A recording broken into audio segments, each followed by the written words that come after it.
Kwa sababu ukimkiri Yesu kwa kinywa chako ya kuwa ni Bwana na kuamini moyoni mwako, hayo mambo mawili yametajwa hapa.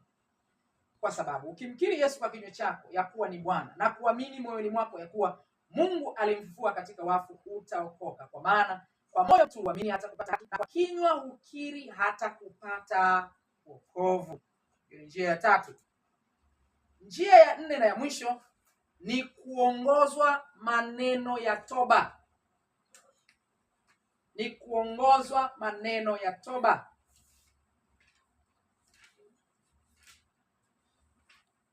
Kuongozwa maneno ya toba.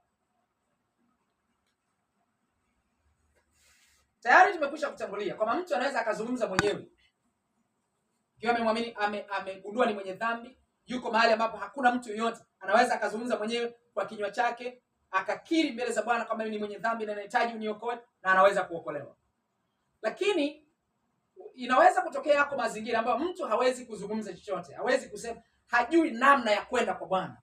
Biblia inaeleza kwamba anaweza kuwako mtu wa kumuongoza, akamwambia fatisha maneno pamoja na mimi. Ikiwa tayari unamwamini Kristo, fatisha maneno pamoja na mimi, alafu tubu dhambi zako mbele za Kristo Yesu.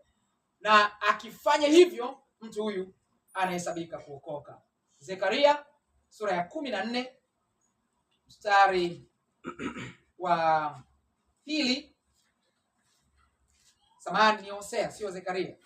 Hosea sura ya 14. Hosea sura ya 14 mstari wa 2. Hosea, kabla tuanze mstari wa kwanza, Hosea 14:1 mpaka 2, Biblia inasema. Hosea 14:1 mpaka 2. Hivi ndivyo ilivyokuwa. Hosea 14:1 mpaka 2. Israeli, mrudie Bwana Mungu wako, maana umeanguka kwa sababu ya uovu wako. Sasa unamrudije? Unamrudiaje? Mstari wa 2.